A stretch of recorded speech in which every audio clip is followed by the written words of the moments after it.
الحمدللہ رب العالمین والصلاة والسلام علی خیر الخلق محمد وعلی آلہ وصحبہ اجمعین۔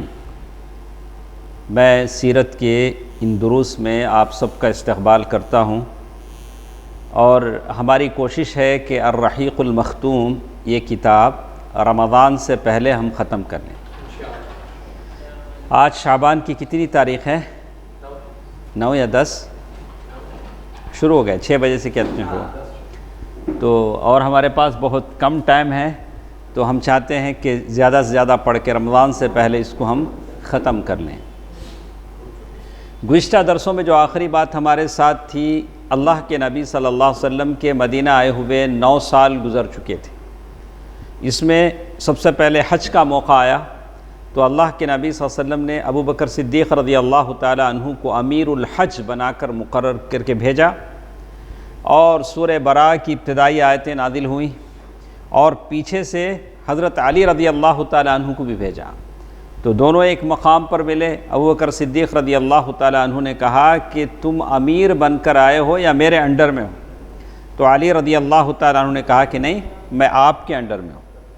اور جب مکہ پہنچے تو مکے میں اعلان کر دیا گیا کہ آج کے بعد کوئی مشرک کعبۃ اللہ کا طواف نہیں کرے گا، کوئی ننگے بدن کعبۃ اللہ کا طواف نہیں کرے گا۔ بت پرستی کی جڑ اکھاڑ کر پھینک دی گئی، یعنی بالکل مکے سے آس پاس کے علاقوں سے بتوں کو کیا کر دیا؟ ختم کر دیا گیا۔ اس کے بعد ایک اور چیز ہمارے ساتھ ہے، غزوات، یعنی آپ لوگوں نے سیرت کے ان اسباق میں نوٹ کیا ہوگا کہ بہت سارے غزوے ہوئے، اللہ کے نبی صلی اللہ علیہ وسلم نے صحابہ کرام کے ساتھ مل کر جنگ کیا۔ تو کیا ان جنگوں کی حیثیت وہ تھی جو آج کل ہم دیکھتے ہیں؟ کوئی بھی کسی بھی پر حملے کر دیتا ہے، ان کے گھروں کو اجاڑ دیتا ہے، تہس نہس کر دیتا ہے، قتل و غارت گری کر دیتا ہے، خون بہا دیتا ہے۔ بچے جو قتل ہوتے ہیں ان کو نہیں معلوم کہ ہم کو کیوں مارا جا رہا ہے، جو مرتا ہے اسے معلوم بھی نہیں کہ میں کیوں مر رہا ہوں، مارنے والے کو بھی نہیں معلوم کہ میں اسے کیوں مار رہا ہوں۔ تو فوج سیاسی لوگوں کے ہاتھوں میں کٹ پتلی بنی ہوئی ہے، بولتے ہیں مارو، جیسے روبوٹ ہیں، مارو، مار دیتے ہیں، ہاں کاٹو، کاٹ دیتے ہیں۔ تو کیا اسلامی جو غزوات تھے ان کی حیثیت سیم ایسی تھی؟ نہیں، وہ بالکل الگ تھلگ تھی۔ تو ہم لوگوں نے سیرت کے اسباق میں پڑھا کہ اللہ کے نبی صلی اللہ علیہ وسلم نے بارہا کہا کہ دیکھو، جب تم جا رہے ہو تو کسی بچے کو، عورت کو قتل نہ کرو، کسی پھلدار درخت کو نہ کاٹو، کلیساؤں میں، عبادت گاہوں میں، گرجا گھروں میں، اپنے چرچ میں کوئی بوڑھے بیٹھ کے عبادت کر رہے ہیں تو انہیں قتل نہ کرو۔ یہ ساری تعلیمات اللہ کے نبی صلی اللہ علیہ وسلم کی تھی۔ تو یہی غزوات پر ایک نظر ڈالنے کے بعد ہم لوگ اس کو آہستہ سے پڑھ لیتے ہیں کہ غزوات، اللہ کے نبی صلی اللہ علیہ وسلم کی جو جنگیں تھیں اس میں کیا چیز ہم کو ملتی ہے۔ کوئی بھی شخص، یعنی میں اور آپ، جو جنگ کے ماحول، یعنی آپ جنگ کو جانتے ہیں، جنگ کیا ہوتی ہے، سنے ہیں، پڑھتے ہیں، آج بھی پڑھ رہے ہیں، یوکرین اور رشیا کی جنگ کے بارے میں ہم پڑھ رہے ہیں۔ تو اس کے ماحول، جب جنگ ہوتی ہے تو کیا ہوتا ہے ہم دیکھتے ہیں، بجلی چلی جاتی ہے، کھانا پانی بند ہو جاتا ہے، ہر لمحہ کہاں بم گریں گے نہیں پتہ ہوتا ہے، بارش کے قطروں کی جگہ بم پڑنے لگتے ہیں۔ کتنے گھروں میں ایسے لوگ ہوتے ہیں، ایک دن لاک ڈاؤن ہو جائے تو مریضوں کو دوا نہیں ملتی، مریض تڑپ تڑپ کے مر جاتا ہے۔ کتنی عورتیں ایسی ہوں گی جن کی ڈیلیوری کے دن ہوں گے، ہسپتال بند ہو جاتے ہیں، بجلی بند ہو جاتی ہے، گیس بند ہو جاتا ہے، آکسیجن بند ہو جاتا ہے، جو لوگ آکسیجن کے سہارے جیتے ہیں وہ مر جاتے ہیں۔ جنگ بڑی عجیب چیز ہے، اللہ تعالیٰ کسی پر وہ جنگ مسلط نہ کرے، اللہ تعالیٰ دنیا میں امن و آشتی پیدا کر دے، سارے لوگ امن سے، سکون سے جی سکیں، برائے کوئی بھی ہو، انسان ہے، انسانیت مرتی ہے۔ جنگ جب بھی ہوتی ہے کیا ہوتا ہے؟ انسانیت مرتی ہے اور زمین بنجر بن جاتی ہے، کھیتیاں تباہ برباد ہو جاتی ہیں۔ تو بہرکیف جو لوگ بھی جنگ پر نظر رکھتے ہیں، جنگ کے نتائج پر، جنگ میں جو کچھ ہوتا ہے اسے جانتے ہیں، ان کو یہ اعتراف کرنا پڑے گا، یہ ماننا پڑے گا کہ اللہ کے نبی صلی اللہ علیہ وسلم سب سے بڑے باکمال اور فوجی کمانڈر تھے۔ کون؟ اللہ کے نبی صلی اللہ علیہ وسلم۔ آپ کی سوجھ بوجھ بہت ہی درست، اور آپ کی فراست کسے بولتے ہیں؟ دور اندیشی۔ کوئی بھی فیصلہ لیں گے دور دراز کی چیزیں سوچ سمجھ کر لیں گے، اور بیدار مغزی، یعنی آپ بیدار رہ کر فیصلے لیتے تھے، ایسے نہیں کہ آنکھ بند کر کے جو بھی فیصلہ ہے لے لیں۔ بڑی گہری نظر سے فیصلے کرتے تھے۔ آپ صلی اللہ علیہ وسلم کو دو چیزیں اللہ تعالیٰ نے دی تھی، ایک طرف نبوت بھی تھی، رسالت بھی تھی، آپ نبی بھی تھے، رسول بھی تھے، اس کے جو اوصاف تھے سید المرسلین اور اعظم الانبیاء تھے، اس میں آپ پرفیکٹ تھے، رسالت میں، نبوت میں۔ انا سید اولد آدم ولا فخر، اللہ کے نبی صلی اللہ علیہ وسلم نے کیا کہا؟ میں سارے آدم کے اولاد کا سردار ہوں، اس میں کوئی فخر کی بات نہیں۔ تو اللہ کے نبی صلی اللہ علیہ وسلم ایک طرف سے نبوت اور رسالت اللہ تعالیٰ نے جو عطا کی تھی اس میں آپ پرفیکٹ تھے۔ ہاں، یہ دو چیزیں اللہ تعالیٰ بہت کم لوگوں میں جمع کرتے ہیں۔ اسی طرح سلیمان علیہ السلام کو اللہ تعالیٰ نے دو چیزیں عطا کی تھیں، بادشاہ بھی تھے، دوسرے نبی تھے۔ یہاں اللہ کے نبی صلی اللہ علیہ وسلم رسول بھی تھے۔ تو اسی طرح جیسے اللہ کے نبی صلی اللہ علیہ وسلم نبوت اور رسالت میں پوری طرح باکمال تھے، وہی اللہ کے نبی صلی اللہ علیہ وسلم فوجی قیادت میں کیسے ملٹری کو لیڈ کیا جا سکتا ہے، کیسے فوج کی قیادت کی جا سکتی ہے، اس میں آپ جیسا کوئی نہیں تھا۔ آپ یگانہ روزگار تھے، ایک عبقری شخصیت تھے۔ تو اللہ کے نبی صلی اللہ علیہ وسلم نے جب بھی کسی جنگ پر گئے، اللہ کے نبی صلی اللہ علیہ وسلم نے حالات کا انتخاب فرمایا، کون سے حالات میں جنگ پر جانا، کس طرف سے جانا۔ فتح مکہ کے موقع پر اللہ کے نبی صلی اللہ علیہ وسلم نے سائٹ کا انتخاب کیا کہ کچھ لوگ بالائی طرف سے آئیں، کچھ لوگ نیچی کی سطح مکے میں داخل ہونے کے لیے۔ اللہ کے نبی صلی اللہ علیہ وسلم یہ ساری چیزیں، جب بھی جنگیں ہوتی تھی کیا کرتے تھے؟ عام آدمی کا نقصان نہ ہو، جو تلوار لے کر باہر نکلے وہ یا تو گرفتار ہو، یا تو سرنڈر ہو، یا تو مارا جائے، تین ہی شکل تھی۔ اور اللہ کے نبی صلی اللہ علیہ وسلم نے دوسرے بھی آپشن رکھے، جو ابو سفیان کے گھر میں چلا جائے وہ بچ جائے گا، کعبۃ اللہ میں جو چلا جائے وہ بچ جائے گا، ہتھیار جو پھینک دے وہ بچ جائے گا۔ ایسا کوئی فوجی کمانڈر بول سکتا ہے؟ یہاں تو صرف بموں کی بارش ہو رہی ہے، پتہ نہیں چلتا کہ کون مر رہا ہے، معصوم بچہ مر رہا ہے، حاملہ عورت مر رہی ہے، بوڑھے سسکتے بوڑھے مر رہے ہیں۔ ہاں، لیکن یہ جنگ ہوتی ہے جو اندھی ہوتی ہے۔ لیکن اللہ کے نبی صلی اللہ علیہ وسلم کی جنگ دیکھیں، اللہ کے نبی صلی اللہ علیہ وسلم حکمت و شجاعت کے مطابق فیصلے کرتے تھے۔ تھوڑے جنگی مجرم تھے جن کو قتل کرنے کی بات اللہ کے نبی صلی اللہ علیہ وسلم نے کی۔ اسی طرح کسی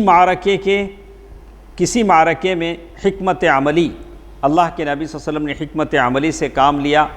لشکر کی ترتیب دیتے تھے تو کس طرف کون رہنا ہے، میمنہ میں کون، میسرہ میں کون، سامنے کون، پیچھے کون، لشکر کا جھنڈا کسے دیا جائے، کس کو نہ دیا جائے، یہ سب فیصلے کون کرتے تھے؟ اللہ کے نبی صلی اللہ علیہ وسلم۔ اسی لیے کہتے ہیں کہ دین اسلام عقل مندوں کا دین ہے، پاگلوں کا دین نہیں۔ ہاں، عقل مندوں کا دین ہے۔ مکے میں اللہ کے نبی صلی اللہ علیہ وسلم ہیں، صحابہ سے کہہ رہے ہیں کہ دیکھو اگر ستائے جا رہے ہو تو حبشہ چلے جاؤ، وہاں ایک امن پسند اور عدل پسند بادشاہ ہے، ابی سینا۔ کس نے کہا؟ اللہ کے نبی کو کس نے بتایا؟ مکے میں اللہ کے نبی ہیں، حبشہ میں اسحمہ ایسا بادشاہ ہے جس کی ایک خصلت ہے، جس کی عادت ہے، کس نے بتایا؟ اللہ کے نبی مکے میں ہوتے تھے، اللہ تعالیٰ بتاتے تھے، مکے میں رہ کر سارے حالات پر کیا ہیں؟ نگاہ رکھے ہوئے ہیں۔ تو آپ جہاں بھی جئیں، آپ کے آس پاس کے حالات سے آپ کیا رہیں؟ باخبر رہیں۔ ایسا نہیں کہ چپل ڈالے سیدھا مسجد کو گئے، نماز پڑھے، پھر سیدھا دکان کو آئے، پھر کہاں گئے؟ سیدھا گھر میں گھس گئے۔ ایسا زندگی ہوتی کیا ادریس بھائی؟ ارے تم زمین پر چل رہے ہو، زمین کے اوپر جی رہے ہو، حالات سے باخبر رہو۔ ہاں، کیا ہو رہا ہے، کیا تمہارے ساتھ کیا ہونے جا رہا ہے، کیا ہو رہا ہے، کیسے تم جی رہے ہو، یہ ساری چیزوں کی حالات سے باخبر آدمی کو ہونا چاہیے۔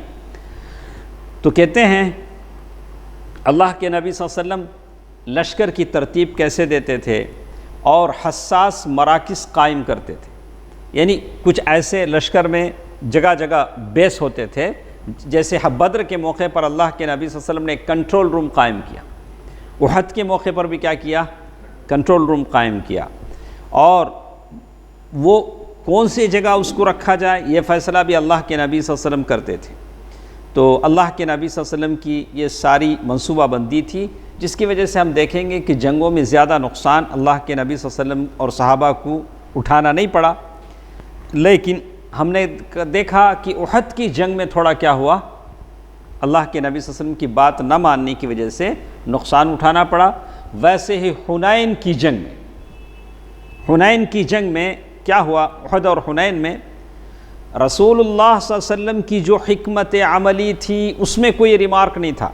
کوئی پوچھ سکتا بھائی آپ بولتے ہیں اتنی صلاحیت اللہ نے دی تھی، احد میں کیوں ایسا ہوا، کیوں 70 صحابہ شہید کیے گئے، اللہ کے نبی کے دانت توڑے گئے، سر زخمی ہوا، سید الشہداء حمزہ رضی اللہ تعالیٰ عنہ شہید ہوئے، کیوں ایسا ہوا؟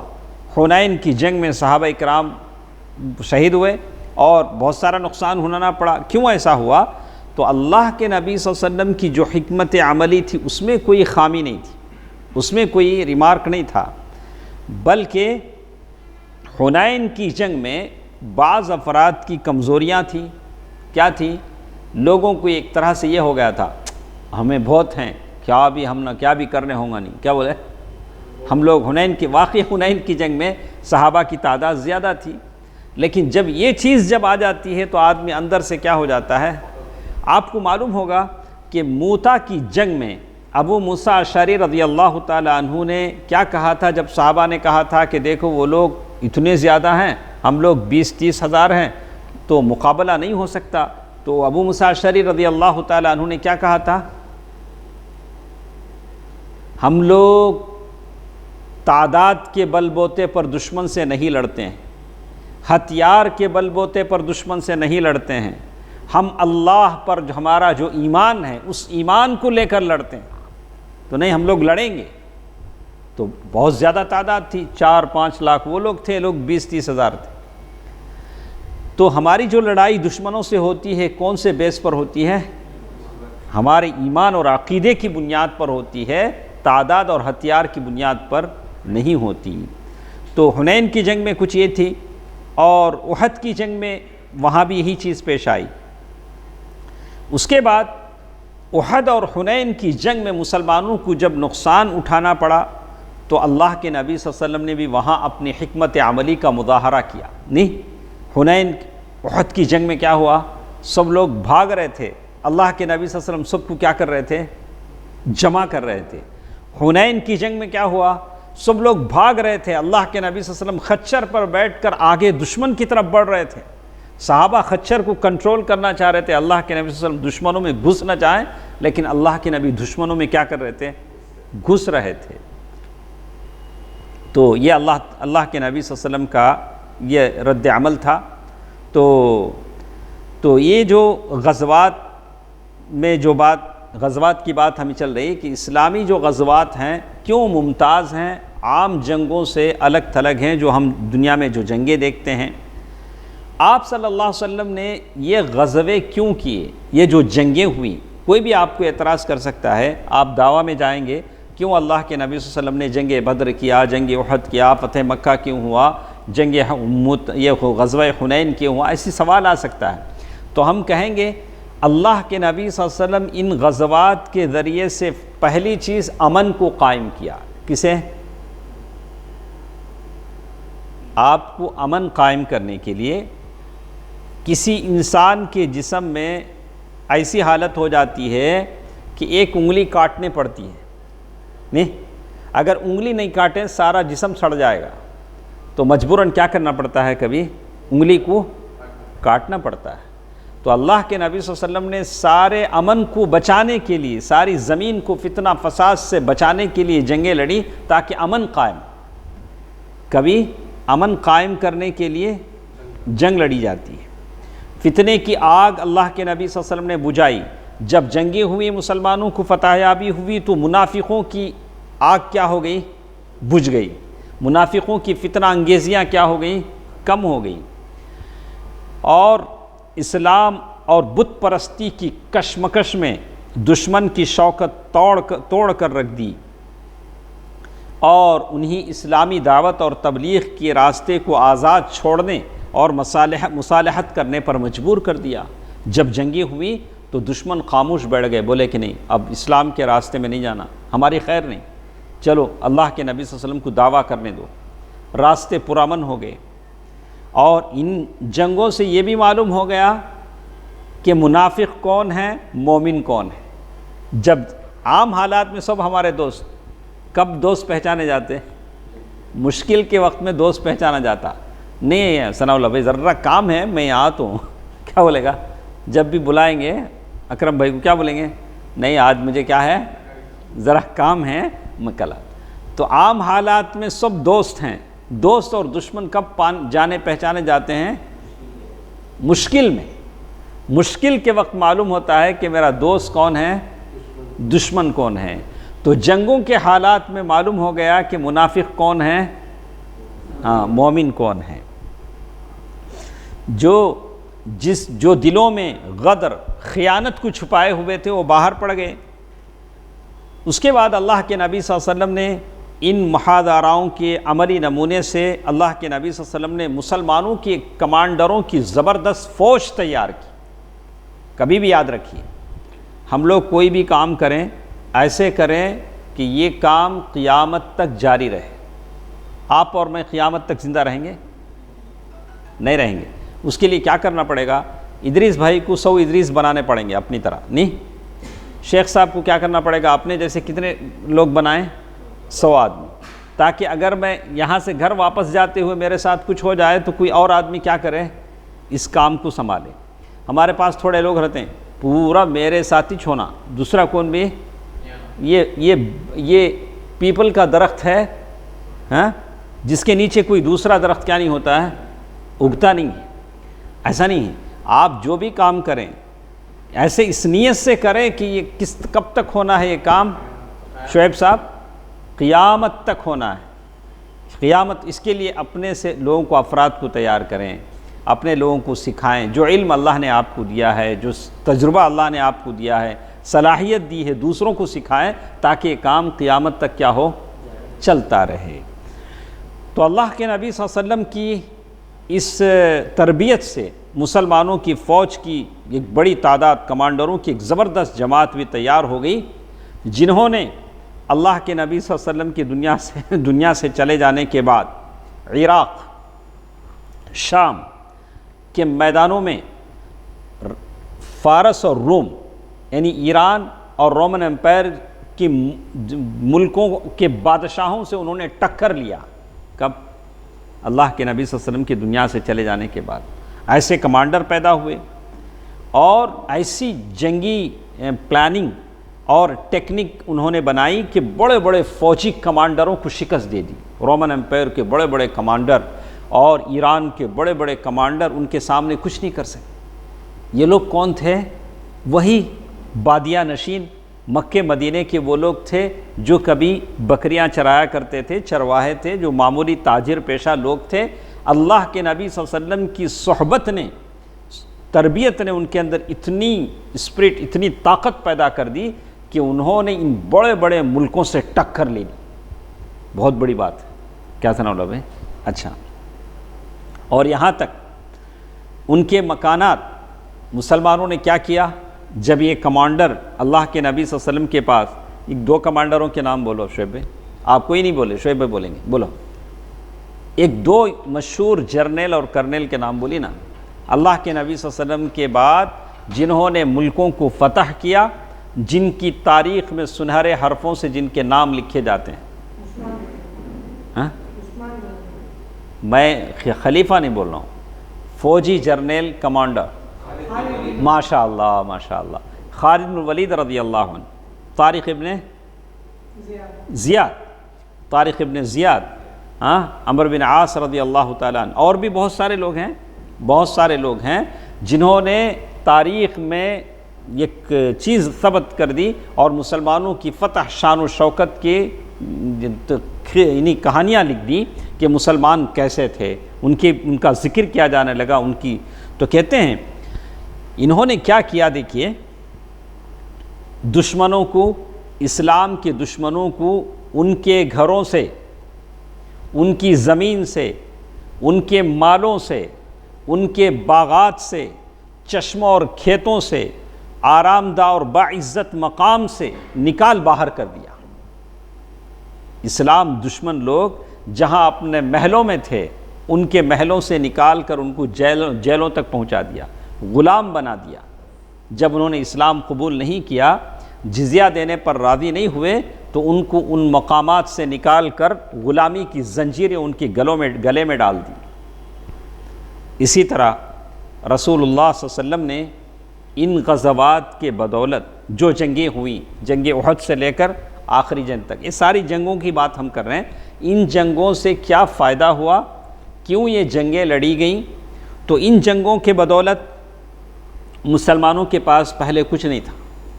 اللہ تعالیٰ نے ان جنگوں کے بدولت مسلمانوں کے لیے رہائش کا انتظام کیا، رہنے کو اچھے گھر ملے، کھیتیاں ملیں، پیشے اور کام کا انتظام فرمایا. اسی لیے ام المؤمنین عائشہ رضی اللہ تعالیٰ عنہ کہتی ہیں کہ خیبر کے فتح ہونے کے بعد ہم کو اچھے کھجور کھانے کو ملے، ہم نے پیٹ بھر کر کے کھانا کھایا. کب؟ وہ خیبر کے فتح ہونے کے بعد. اور محتاج پناہ گزینوں کے مسائل حل فرمائے. پناہ گزین بولے تو شاہد بھائی، ہارون بھائی، ریفیوجی کیا بولیں گے اسے؟ پناہ گزین، یعنی کہیں دور سے آ کے بسیں، گھر بار کچھ نہیں ہے. جیسے آج لوگ یوکرین چھوڑ کے جو جا رہے ہیں، تو یہ لوگ کسی اور کنٹری میں جائیں گے تو وہاں کے کیا ہیں، مہاجر کہلائیں گے. وہاں جا کر وہ لوگ، ان کا کوئی خاص مکان نہیں ہوگا. تو اللہ تعالیٰ نے مسلمانوں کو ان غزوات کے ذریعے ہتھیار دیے، گھوڑے دیے، ساز و سامان دیے، اخراجات جنگ مہیا کیے. یہ سب کچھ مسلمانوں نے کیسے حاصل کیا؟ اللہ کے بندوں پر ذرہ برابر ظلم کیے بغیر، ان کا جور و جفا کیے بغیر حاصل کیا. ہم سمجھ سکتے ہیں جتنی بھی جنگیں ہوئیں، سامنے والے کو آپشن دیا جاتا تھا، اختیار دیا جاتا تھا، دیکھو تم اسلام لا لو، تمہارا مال تمہارا ہے، ہم نہیں لیں گے. اللہ کے نبی صلی اللہ علیہ وسلم نے طائف والوں کو، پھر طائف والے مسلمان ہو کر آئے تو سب سے مانگ کر واپس کر دیا. ان کے غلاموں کو آزاد کر دیا، ان کے گھوڑے ان کو واپس کر دیے، ان کے تلواریں ان کو واپس کر دی. بس کیا کرنا تھا ان کو؟ لا الہ الا اللہ پڑھ لینا تھا. آپ صلی اللہ علیہ وسلم نے ان اسباب، وجوہات اور مقاصد و اغراض کو بدل ڈالا جن کی وجہ سے دور جاہلیت میں جنگ کے شعلے بھڑکتے تھے. اللہ کے نبی صلی اللہ علیہ وسلم کے آنے سے پہلے جن مقاصد کے لیے جنگ ہوتی تھی وہ الگ تھا. کبھی ایک عورت کے خاطر دو ملک لڑ لیتے تھے، کبھی کرسی کے خاطر دو ملک آپس میں لڑتے تھے. اللہ کے نبی صلی اللہ علیہ وسلم نے اس کو کیا کر دیا؟ چینج کر دیا. دور جاہلیت بولے تو کیا بولے اس میں؟ جاہلی زمانہ، ایگنورنس کیا ہو؟ دور جاہلیت میں جو جنگ لڑی جاتی تھی، جیسے آج کل کا زمانہ ہے، آج کل جو جنگیں لڑی جاتی ہیں اس میں کیا ہوتا تھا؟ لوٹ مار ہوتا تھا، قتل و غارت گری. آج ہم دیکھ رہے ہیں کیسے کیسے لوگ دنیا سے جا رہے ہیں. ظلم و زیادتی اور انتقام و تشدد کا، کمزوروں کو کچلنے، آبادیاں ویران کرنے اور عمارتیں ڈھانے. آج یہ سب دیکھ رہے ہیں، نہیں دیکھ رہے ہیں؟ یوکرین کے جنگ میں ہم دیکھ رہے ہیں کہ بڑے بڑے بلڈنگیں بس سیمنٹ اور گارے کا ڈھیر بنی ہوئی ہیں. جاہلیت میں آبادیاں ویران کرنے اور عمارتیں ڈھانے کا، عورتوں کی بے حرمتی کرنے کا اور بوڑھوں کو نقصان پہنچانے کا، ان پر ظلم کرنے کا، اور بچوں اور بچیوں کے ساتھ سنگ دلی سے پیش آنے کا، کھیتی باڑی اور جانوروں کو ہلاک کرنے کا، زمین میں تباہی و فساد مچانے کا نام جنگ تھا. کون سے زمانے میں؟ جاہلیت کے زمانے میں. مگر اسلام جب آیا تو اس نے جنگ کی روح کو تبدیل کر دیا، اس کو اکثر اس کا جو یہ ہے اس کو کیا کر دیا، بدل دیا۔ اسے کیا بولا؟ جنگ ایک مقدس جہاد ہے۔ اسے کیا بول دیا؟ وہ اللہ کے نبی صلی اللہ علیہ وسلم کے زمانے میں کہہ دیا کہ یہ جنگ نہیں ہے، یہ اس کے لیے لڑی نہیں جاتی، اور یہ بتایا کہ جنگ کب شروع کی جاتی ہے؟ جب وہاں سم ریزنس ہوں تبھی جنگ کی جاتی ہے، خامخواہ کسی کو مارا لوٹا نہیں جائے گا، بھلے اس کو نقصان نہیں پہنچایا جائے گا۔ اور کیوں کہا کہ اس کے لیے شریفانہ مقاصد اور بلند پایہ اعراض حاصل کیے جاتے ہیں، جسے ہر زمانے میں اعزاز تسلیم کیا گیا، کیونکہ جنگ کا جو مطلب جاہلیت کے زمانے میں تھا قہر و ظلم تھا۔ جنگ کسے بولتے تھے؟ ظلم کرنا، قہر ڈھانا۔ اس سے بدل کر اللہ کے نبی صلی اللہ علیہ وسلم نے جنگ کو عدل و انصاف کا نام دیا۔ وہ زمانے میں قہر و ظلم تھا، اللہ کے نبی صلی اللہ علیہ وسلم نے کیا نام دیا اس کو؟ عدل و انصاف کا نام دیا۔ ایک ایسے نظام کو اللہ کے نبی صلی اللہ علیہ وسلم کے زمانے میں جو سسٹم تھا اس میں کیا ہوتا تھا؟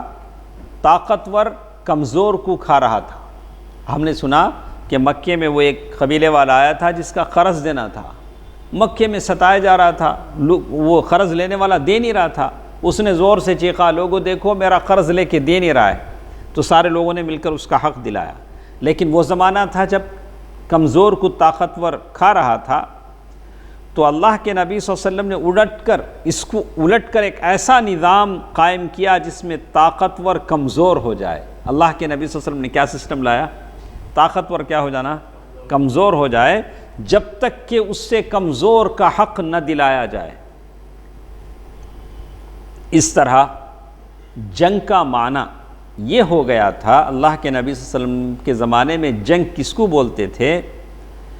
ان کمزور عورتوں، مردوں، بچوں کو نجات دلائی جائے جو دعا کرتے ہیں کہ اے ہمارے پروردگار۔ قرآن میں مکے میں جو لوگ تھے، کمزور عورتیں، بچے، بوڑھے، اللہ تعالیٰ سے دعا کرتے تھے، ربنا اخرجنا من هذه القرية الظالم، اے اللہ ہمیں اس بستی سے نکال جس کے باشندے ظالم ہیں۔ کیا بولتے تھے؟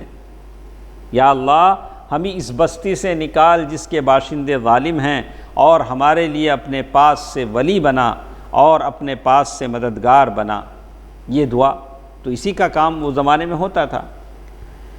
اور جنگ کا معنی یہ ہو گیا کہ اللہ کی زمین کو، جنگ کس لیے اللہ کے نبی نے لڑی؟ اللہ کی زمین کو غدر، خیانت، ظلم و ستم اور بدی و گناہ سے پاک کر کے اس کی جگہ اللہ کے نبی صلی اللہ علیہ وسلم نے جنگ کے ذریعے کیا کیا قائم کیا؟ امن۔ ہم نے کہا کہ جنگ کیوں لڑی گئی اللہ کے نبی صلی اللہ علیہ وسلم کے زمانے میں؟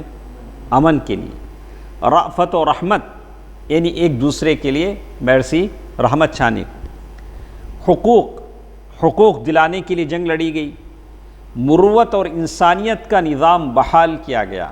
انسانیت، آج بہت لوگ بولتے ہیں انسانیت کے واسطے کام کرو، انسانیت کے واسطے بولتے، لیکن یہ لوگ آج انسان، ہمیں جانور، ہاں یہ لوگ آج انسان، ہمیں کیا ہیں؟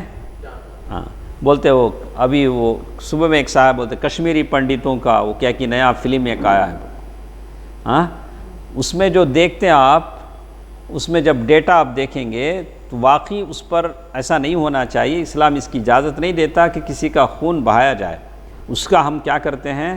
باقی وہ زمانے میں کشمیری پنڈتوں کے ساتھ جو ہوا غلط ہوا، ایسا ہرگز نہیں ہونا چاہیے۔ خون بھلا کسی کا بھی کیا ہے؟ خون ہے، کسی کا خون ہرگز کیا نہیں کرنا چاہیے؟ نہیں بہانا چاہیے۔ لیکن ان کا جو خون ہوا اس کے بعد جو خون بہایا گیا ایک مخصوص لوگوں کا، اس سے دگنا تگنا زیادہ تھا، ایسا بھی نہیں ہونا چاہیے۔ بہرحال دنیا میں جب بھی ماحول خراب ہوتا ہے، جنگ و جدال پنپتا ہے، انسانیت ختم ہو جاتی ہے۔ بھلے کسی کا بھی خون ہو، کسی بھی مذہب کا ماننے والا ہو، کسی کو بے سبب بلا قتل کرنا، مال لوٹنا، خون بہانا، اسلام نے کبھی بھی اس کو کیا نہیں کیا؟ ہمت افزائی نہیں کی، پروموٹ نہیں کیا۔ اسلام بس امن چاہتا ہے. کیا چاہتا ہے؟ امن چاہتا ہے، عدل چاہتا ہے. رسول اللہ صلی اللہ علیہ وسلم نے یہ غور سے سنا ہے. کیوں میں اس کو آپ کو بول رہا ہوں کہ یہ ہماری کتاب کا خلاصہ ہے. آپ کو بھی اعتراض ہو سکتا ہے، آپ کو کوئی پوچھ سکتا ہے کیوں اللہ کے نبی صلی اللہ علیہ وسلم نے جنگیں لڑیں. جب آپ اس کو غور سے سنیں گے تو آپ کیا کر سکیں گے؟ اس کا جواب دے سکیں گے. اللہ کے نبی صلی اللہ علیہ وسلم جب بھی لوگوں کو جنگ کے لیے بھیجتے آسانی برتنے کا حکم دیتے، آسانی برتنے کا حکم دیتے، اور اپنے فوجیوں اور کمانڈروں کو بٹھا کر کہتے کہ میں جو رولز کہہ رہا ہوں اس کے مطابق کیا کرو؟ جنگ کرو.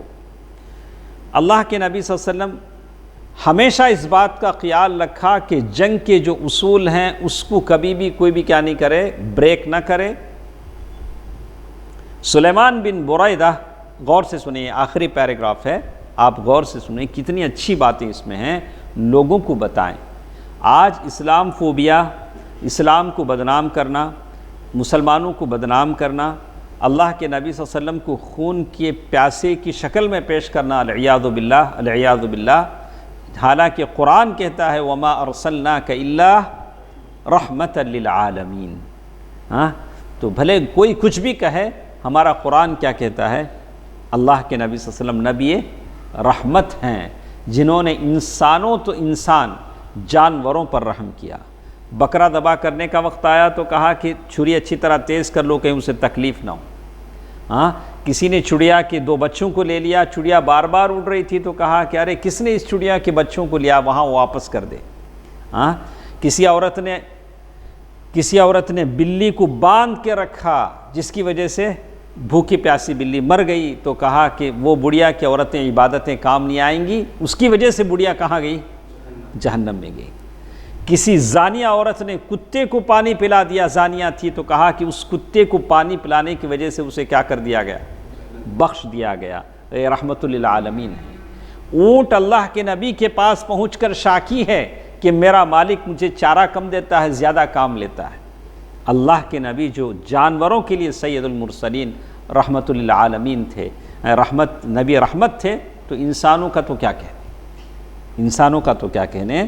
تو اللہ کے نبی صلی اللہ علیہ وسلم کے لیے دیکھیے، سلیمان بن بریدہ رضی اللہ عنہ کا بیان ہے کہ رسول اللہ صلی اللہ علیہ وسلم جب کسی لشکر یا سریے کا امیر مقرر فرماتے تو اسے خاص اس کے اپنے نفس کے بارے میں اللہ عز و جل سے ڈرتے رہنے اور اس کے مسلمان ساتھیوں کے بارے میں خیر کی وصیت فرماتے. جب آدمی کسی جگہ کا بڑا ہو جاتا ہے تو سم تھنگ اس کے اندر کیا ہو جاتا ہے؟ ایک طرح کا یہ آ جاتا ہے، میں پورے فوج کا بڑا، جو چاہے کر سکتا ہوں، جسے چاہے نکال سکتا ہوں، جس کو چاہے جگہ بدل سکتا ہوں. اللہ کے نبی صلی اللہ علیہ وسلم پہلے ان کے بارے میں کیا کرتے ہیں؟ آپ کیا کرو؟ اللہ سے ڈرو. اور پھر جو یہ تمہارے ساتھ جتنے بھی لوگ ہیں ان کے بارے میں بھی اچھا سلوک کرو، ان کے ساتھ اچھا بیہیویئر کرو. پھر اللہ کے نبی صلی اللہ علیہ وسلم فرماتے اللہ کے نام سے اللہ کے راستے میں جنگ کرو. کس کے نام سے کر رہے ہو تم جنگ؟ اللہ کے نام سے. اللہ کے نام سے جب جنگ کرو گے تو کسی پر ظلم نہیں کرو گے، اس لیے کہ اللہ ظالم نہیں ہے. فلا تظالموا، اللہ نے کہا کہ ایک دوسرے پر ظلم نہ کرو. انی حرمت الظلم علی نفسی، میں نے ظلم کو اپنے اوپر حرام کر لیا ہے. فرسٹ آف آل آپ اللہ کا نام لے کر آگے بڑھیں گے تو کسی پر کیا نہیں کریں گے؟ اسی لیے بسم اللہ، اللہ کے نام سے چلو، اور ساتھ ساتھ کا اللہ کے راستے میں غزوہ کرو. کس کے لیے غزوہ کر رہے ہو؟ اللہ کے لیے کر رہے ہو. تو یہاں نہ عزتیں لوٹی جائیں گی، نہ مال جلائے جائیں گے، نہ خون بہایا جائے گا، اس لیے کہ اللہ کے نام سے ہو رہا ہے. سبحان اللہ. جس نے اللہ کے ساتھ کفر کیا ان سے لڑائی کرو. اگر کوئی کفر کرتا ہے، اسلام لانے کو تیار نہیں ہے، جزیہ بھی دینے کو تیار نہیں ہے، ٹیکس دینے کو تیار نہیں ہے، نہ اپنا ہتھیار پھینکنے کو تیار ہے، اس سے لڑائی کرو، غزوہ کرو. خیانت نہ کرو. کیا بولیں؟ خیانت نہ کرو، بدعہدی نہ کرو، بدعہدی نہ کرو، ناک کان وغیرہ نہ کاٹو. سبحان اللہ. کیا بولیں؟ ناک کان مثلا کرنے کی بات ہے، ایسا نہ کرو. کسی بچے کو قتل نہ کرو. کیا نہیں کرو؟ کسی بچے کو قتل نہ کرو. آج بچے بھی پریشان ہیں. یوکرین کی جنگ میں ہم نے ایک چھوٹے سے بچے کے تعلق سے پڑھا، آپ نے پڑھا ہوگا، تو تقریباً میں کہا کتنے کلومیٹر چلا ہے بچہ اپنے گھر سے بارڈر پار کر کے، ماں نے ہاتھ پر موبائل نمبر لکھا، چھوٹا بچہ جان بچانے کے لیے کیا ہے بارڈر کراس کیا، مطلب 500 اب سے زیادہ کلومیٹر کیا ہے چلا ہے. تو لیکن اللہ کے نبی کہہ رہے ہیں کسی بچے کو کیا نہیں کرو؟ قتل نہ کرو. اسی طرح آپ صلی اللہ علیہ وسلم، اس کو اچھا آپ لکھ لیں، اللہ کے نبی صلی اللہ علیہ وسلم کی تعلیمات ہیں، خیانت نہ کرو، بدعہدی نہ کرو، ناک کان وغیرہ نہ کاٹو، کسی بچے کو قتل نہ کرو. بچوں کا کوئی قصور نہیں ہوتا. بچے جن کی پڑھائیاں ختم ہو گئیں، ماں باپ سے جدا ہو گئے، ان بچوں کو نہیں پتہ کہ یہ سب کیوں ہو رہا ہے، کیوں ہمارے ملک پر اس طرح کی حملہ ہو رہا ہے، ان کو نہیں پتہ. دیکھیے اسی طرح آپ صلی اللہ علیہ وسلم آسانی برتنے کا حکم دیتے اور فرماتے آسانی کرو. کیا کرو؟ آسانی کرو، سختی نہ کرو، لوگوں کو سکون دلاؤ، متنفر نہ کرو. متنفر کے معنی لوگوں کو اپنے سے مت بھگاؤ. کوئی آدمی اچانک ہمارے پاس آ گیا جو ہمارا اپنا نہیں ہے، اسے غور سے انہیں کون ہمارے میں آ گیا سو، ایسا نہیں کرو. کوئی بھی آیا نیا پرانا، کیا کرو؟ اسے گلے لگاؤ، اس کو اپنے قریب کرو، چاہے وہ کسی کمیونٹی کا ہو. انسان ہے جو آیا ہے آپ کے پاس، تو اسے کوئی درندہ تو نہیں ہے.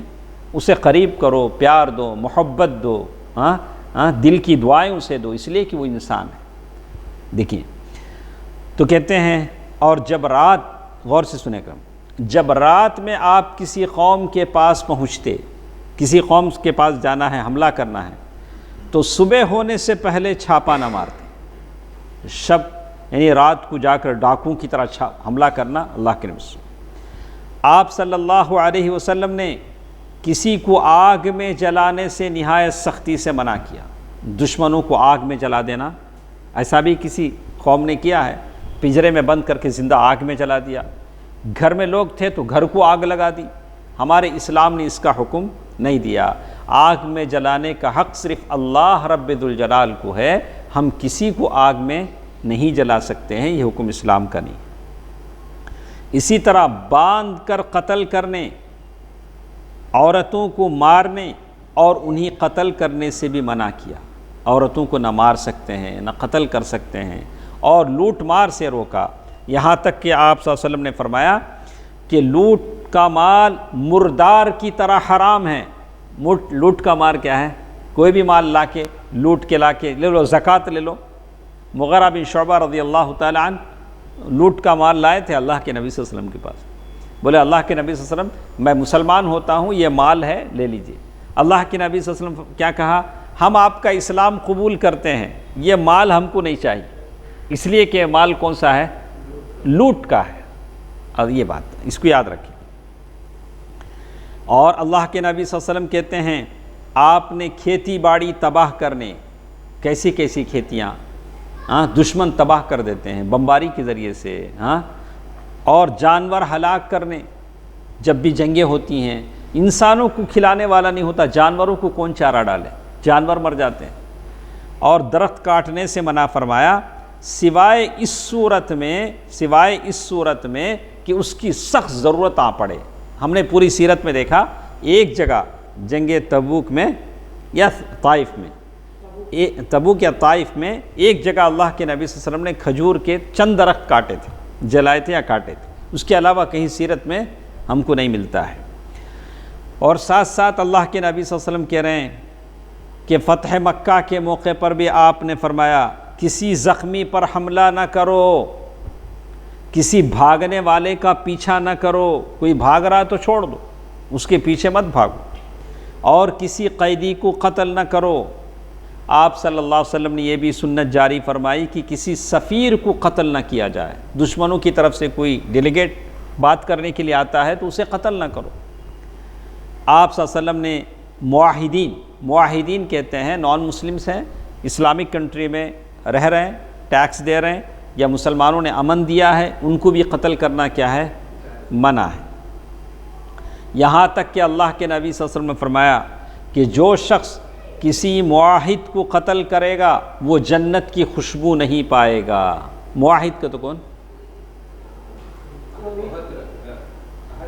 وہ لوگ جو مسلم کنٹری میں ہیں، نان مسلمس ہیں، وہ معاہد ہیں جن کی آپس میں صلح ہوتی ہے مسلمانوں سے، ان کو قتل، حالانکہ اس کی خوشبو 40 سال کے فاصلے سے پائی جاتی ہے۔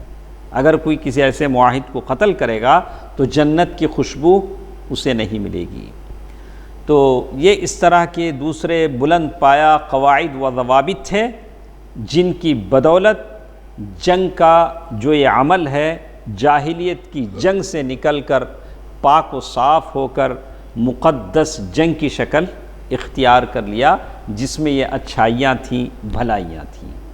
تو اس کو ہمیشہ یاد رکھیں، اس لیے کہ ہم کسی کے سامنے اسلام کی تصویر کو بگڑتے دیکھیں تو ہم صحیح تصویر پیش کریں کہ اسلام، اس کی جگہ یہ باتیں اسلام میں آتی ہیں۔ تو انشاءاللہ کل کے درس میں ہمارے ساتھ باتیں ہیں کہ اس کے بعد اس لوگ اسلام میں آتے گئے فوج در فوج، اور بہت سارے وفود اسلام میں آئے ہیں، وہ کیا کیا وفود ہیں انشاءاللہ کل کے درس میں سنیں گے۔ تو آپ بھی تھوڑا جلد آ جائیں جتنے بھی میرے ساتھ ہیں، تاکہ ہم لوگ اس کتاب کو رمضان سے پہلے ختم کر سکیں انشاءاللہ۔ سبحانک اللہم ربنا وبحمدک، اشہد ان لا الہ الا انت استغفرک واتوب الیک۔ والسلام علیکم ورحمۃ اللہ وبرکاتہ۔